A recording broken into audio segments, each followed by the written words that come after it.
Assalamualaikum warahmatullahi wabarakatuh. Apa kabar semua teman-teman? Jumpa lagi bersama kami ya di channel Kang Teknik. Di video kali ini saya akan membahas ya, ada beberapa hal, dua hal ya yang dapat menyebabkan mesin cuci itu bunyinya itu kasar ketika sedang beroperasi. Nah ini pertanyaan dari teman kita juga, saat berputar itu suaranya kasar bang.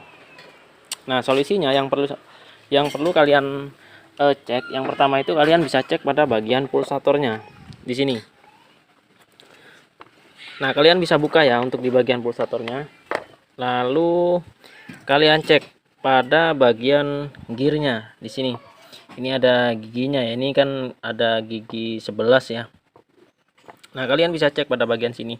Nah kalau misalkan pada bagian sini tuh ada sebagian gearnya itu udah terkikis, nah itu hal itu juga dapat menyebabkan apa ya, suara kasar itu dari sini juga dapat menyebabkan ini teman-teman, suaranya kenceng sekali. Kalau misalkan di bagian giginya ini sebagian ada yang terkikis ya, jadi kalian bisa cek pada bagian gigi pulsatornya ini. Nah kalau misalkan udah memang aus ya untuk di bagian gigi, kalian bisa ganti giginya di bagian ini aja bisa, ataupun kalau misalkan kalian itu nggak mau ribet, kalian langsung beli pulsatornya seperti ini. Nah untuk cara pembeliannya, untuk ukurannya ya, kalian bisa cek pada bagian giginya menggunakan gigi berapa, dan juga untuk diameternya kalian bisa ukur. Nah atau lagi dengan cara ini ya, kalian bisa cek pada bagian nameplate di sini. Kalian bisa cek untuk modelnya ya, model mesin cucinya. Nah kalau misalkan kalian mau belikan di online, kalian bisa cek pada di bagian ini. Nah di bagian nameplate-nya ini nanti akan tertera model ya. Nah kalian ketik aja di sini kalau mau belikan kapasitor. Nah ini kebetulan untuk yang LG ini modelnya WP1060R. Nah kalian bisa belikan yang ini, dan sekalian nanti kalian bisa ukur untuk di bagian pulsatornya. Dan untuk selanjutnya, kalau misalkan di bagian pulsator masih bagus, kalian bisa cek pada bagian gearboxnya. Gearboxnya ini ada di bagian bawah sini ya. Nah ini kebetulan sudah diganti baru gearboxnya, karena suaranya itu sangat kasar sekali.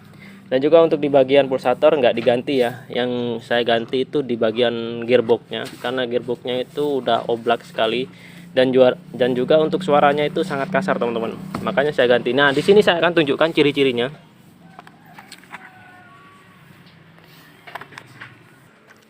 Nah ini adalah gearbox yang lama ya, dan nantinya kalau kalian mau ngecek gearboxnya itu masih bagus atau tidak, kalian bisa dilihat ya di bagian bawah, nanti kalian bisa goyangin seperti ini. Nah tuh, kalau misalkan di bagian pulinya ini oblak seperti ini, itu ada kemungkinan gearboxnya sudah rusak ya teman-teman. Sebenarnya nggak rusak, cuman suaranya yang kasar ya kalau udah oblak seperti ini.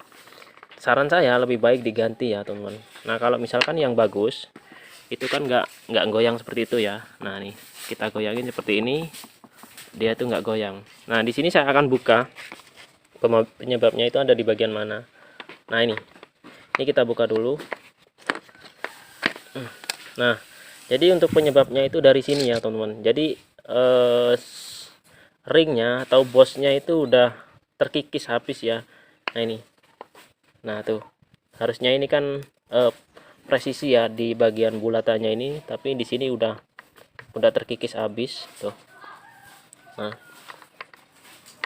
Nah ini kalau misalkan kita biarkan nantinya suaranya kasar, dan nantinya kalau misalkan sampai rembes ya.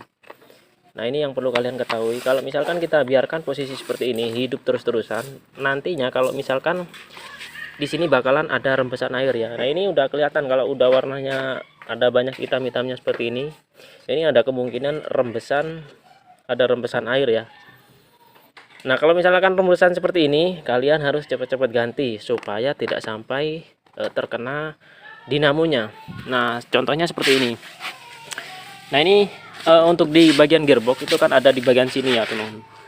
Nah di bagian sini nanti kalau misalkan di bagian gearbox itu ada yang bocor ya, nanti akan kecipratan ke bagian dinamonya ya kalau pada saat dia itu berputar. Nah contoh kasus seperti ini sebenarnya dinamonya ini nggak masalah ya, kalau misalkan untuk di bagian gearboxnya itu masih bagus. Nah karena gearboxnya ini udah rusak dan juga di bagian pulinya itu ada rembesan air ya, airnya dia kecipratan air. Nah ini ada sebagian sepul ada yang gosong ya, tuh di bagian dalam itu udah ada yang gosong. Nah kalau misalkan udah seperti ini itu udah harus kita ganti ya. Nah jadi saran saya kalau misalkan kalian punya mesin cuci, cek berkala ya pada bagian gearboxnya. Nah kalian bisa cek pada bagian sini. Dan selanjutnya supaya lebih aman lagi ya, nah kalau misalkan pada bagian pengering, nah ini adalah seal pengering ya. Nah ini kalian bisa cek juga, cek berkala ya. Ataupun kalau kalian misalkan punya teknisi langganan, ketika memperbaiki mesin cuci kalian bisa bilang ke teknisi kalian suruh cek juga pada bagian seal pengeringnya. Nah ini juga lebih parah lagi ya teman-teman, kalau misalkan di bagian seal pengering itu pas ada di bawah untuk dinamonya. Jadi kalau misalkan di bagian sealnya bocor, nanti jatuhnya air tuh pas di bawah ya, jadi di sini. Nah ini untuk seal pengeringnya. Nah ini akibatnya ya. Nah ini juga banyak nih, ada bekas kecipratan air ya. Kalau yang ini bukan dari seal pengering ya, tapi dari gearbox. Jadi kalau gearbox berputar, area manapun akan terkena teman-teman, terutama di bagian pengering juga bakalan terkena, dan juga di bagian pencuci juga terkena. Jadi saran saya kalian bisa belikan, kalau misalkan di bagian gearbox itu rusak, kalian bisa belikan gearboxnya. Nah untuk pembelian gearboxnya sendiri yang perlu kalian ukur ini sama teman-teman. Untuk bagian gearbox kalian bisa hitung ya di bagian gearnya ini, saat ini 1 2 3 4 5 6 7 8 9 10 11 ya. Jadi ada 11 geriginya, ini ada 11. Jadi yang perlu kalian mau beli, kalau misalkan mau belikan, kalian harus mengecek pada bagian ini. Dan biasanya kalau saya itu beli gearbox, saya juga akan menghitung pada bagian lubang bautnya dan juga di bagian ininya. Nah ini kalau udah pas semua itu pasti bakalan pas ya nantinya. Dan satu lagi, kalau mau belikan gearboxnya juga sama teman-teman, sama dengan pembelian pulsator, kalian bisa cek di bagian modelnya. Kalian kalau misalkan beli di online, kalian ketik tipe ataupun modelnya, nah itu nanti bakalan keluar seperti ini. Nah kebetulan ini saya juga beli di online, saya tinggal ketik di bagian modelnya, nanti itu bakalan keluar. Memang kalau untuk modelnya agak berbeda, cuman ukurannya sama ya. Nah di sini untuk di bagian pulinya itu kan nggak sama ya. Nah ininya nggak sama, tapi diameternya sama, karena saya ngetiknya modelnya itu sama. Nah ini besarnya, diameternya juga sama dengan ini, jadi nggak masalah, cuman beda bentuknya doang, tapi diameternya sama ya. Nah oke, mungkin itu saja ya cara mengatasi mesin cuci suara kasar ya. Sampai di sini dulu video dari kami, semoga bermanfaat ya. Jika kalian ada yang perlu ditanyakan, silahkan tinggalkan komentar di bawah. Jangan lupa dukung channel kami dengan cara tekan tombol like-nya dan juga subscribe-nya. Wassalamualaikum warahmatullahi wabarakatuh.